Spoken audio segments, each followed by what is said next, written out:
voltamos com o Papo de Mulher. O nosso entrevistado de hoje é o consultor espiritual Flávio Antônio de Figueiredo. Flávio, adoro te entrevistar, o papo está muito bom, né? Bom demais. Vamos lá. É justo os pobres criticarem os ricos? Não. Tanto paga pelo preço o pobre como o rico. E quando um pobre critica um rico, ele está longe de obter a riqueza desejada. Tá? Todos são filhos do mesmo pai, possuem os mesmos direitos. Mas quando eu vou criticar uma pessoa que carrega um valor financeiro maior, eu estou longe de atingir aquele meu objetivo. Porque na realidade eu vou estar falando, fulano é rico, eu não tenho. Então eu estou reforçando uma crença de que eu realmente sou pobre e de que ele é rico. Então quando as pessoas costumam dizer o rio corre para o mar, é muito mais fácil um rico ficar muito mais rico do que um pobre ficar rico. Porque o rico ele não tem que trabalhar muito, ele basta ter a intenção que o dinheiro vai chegar para ele com mais facilidade. O que acontece das pessoas ditas como pobres, elas já se consideram pobres por natureza. Então, ao pensar ou tentar ficar rico, a primeira coisa que elas vão pensar, eu tenho conta para poder pagar, eu tenho um armazém para poder acertar final de semana, eu tenho a farmácia das crianças, eu tenho um aluguel para poder pagar. Então ela derrubou toda a intenção de riqueza que ela carrega. Longe disso acontecer. Melhorando um pouco mais essa resposta sua. Se uma pessoa de condições financeiras menos favorecidas pensar de uma forma mais positiva, vamos fazer uma ponte aí para poder melhorar isso daí, né? Eu tenho condições de pagar essa conta que chega. Ela já melhorou o padrão de pensamento dela. Eu tenho condições de adquirir esse bem, vamos colocar um fogão. E nos pequenos detalhes ela vai tendo condição, é a forma dela pensar. Então a forma dela pensar é a base da vida dela.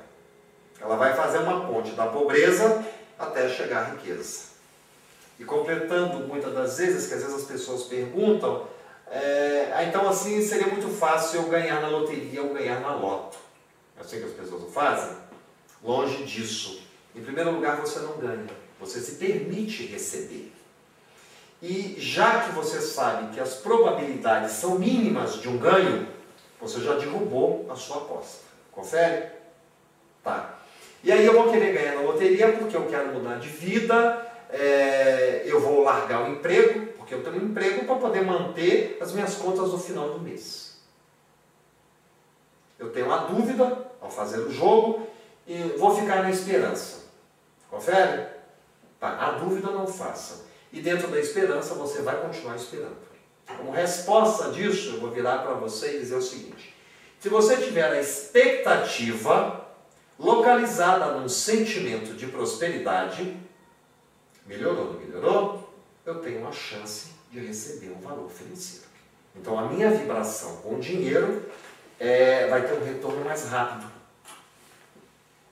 Assim funciona. Então para tudo aquilo que eu desejo obter no meu destino, muitas das vezes se eu vou achar aquilo com um fator de dificuldade, eu vou ter que fazer uma ponte de onde eu estou para onde eu quero ir. Então eu tenho que suavizar essa ponte até que eu chegue a esse destino, que é o bem que eu estou querendo. Vou te dar um exemplo. Eu estou a fim de ter um carro bonito que me leve para passear, mas ele é caro. Eu derrubei a minha venda. O que eu vou ter que pensar? Eu tenciono ter um automóvel, por quê? Eu vou dar emprego a mais pessoas, ao fabricante dos pneus, aqueles que produzem as peças, aqueles que fabricam o couro do carro. Então eu estou gerando renda para mais pessoas. Eu suavizei, aquele automóvel vai chegar para mim. Então não é que eu não estou pedindo, eu não estou sabendo. Não, eu tenho uma forma de pedir. Então eu vou acessar esse pedido. Eu vou melhorar a vibração do pedido para que o universo entenda e responda para mim. Flávio, nós já falamos de prosperidade, falamos de ação e intenção, mas tem uma pergunta ainda que está relacionada a isso que eu quero fazer para você. A inveja, onde que a inveja entra nisso? Existe um dito popular que diz que a inveja é igual ferrugem, ela corrói. Correto. Ela faz mal para quem está recebendo essa vibração e para quem está emitindo. A inveja, ela entra dentro do plano dos sentimentos. Então, ela vai te corroendo, como você mesmo passou, e ela vai te consumindo. O porquê da inveja e outros sentimentos negativos que o ser humano carrega? Ele está em desalinhado, vamos colocar assim, com a vibração que ele é. Pois todos têm a mesma condição de adquirir tudo aquilo que se faz necessário no campo dos desejos. Tá? Eu tendo inveja de você, eu estou afastando de uma fonte que me traz um bem-estar. Esse bem-estar ele vai me jogando cada vez mais para o negativo. Então tudo aquilo que eu não posso alcançar, eu vou detestar. E vou fazer com que as pessoas também o façam.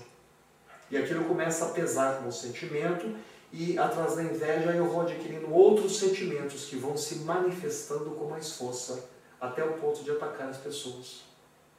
Então depende muito da dimensão da inveja, até onde ela vai, até onde o ser humano pode carregá-la. Mas essa inveja, ela é produto de um lado que você não está alinhado, você não está ligado a uma fonte de prazer ou de um bem maior. Por isso, o sentimento da inveja, que é um sentimento negativo. Muito bem. Flávio, o tempo corre conversando com você, passa muito rápido. Então, antes do encerramento do programa, eu queria te fazer uma pergunta, sabe? Essa é uma pergunta até minha. E depois você vai falar para o pessoal de casa, vai dar o seu recado antes de terminarmos o programa. Você falou em desalinhamento. Vamos nos remeter à Etiópia. Quantas pessoas morrem de doença, de fome, de sede. Quantas pessoas, milhares de crianças morrem ali. Tá. Como que isso é visto? Como que isso é visto por você? Em primeiro lugar, é guerra gerando guerra. Nós vamos ter guerra contra a fome, guerra contra a guerra, guerra contra a AIDS, guerra contra as gangues que fazem guerra. Então, é uma forma incorreta. O nome já diz, guerra. Quando se cita o que você diz, Etiópia, são espíritos que estão em crescimento. É um exemplo, porque existem outros. Tá. Vamos colocar abrangendo de uma forma geral.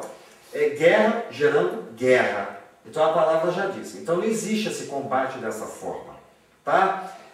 As pessoas dentro da lei da atração, elas vão puxar aquilo para cima delas.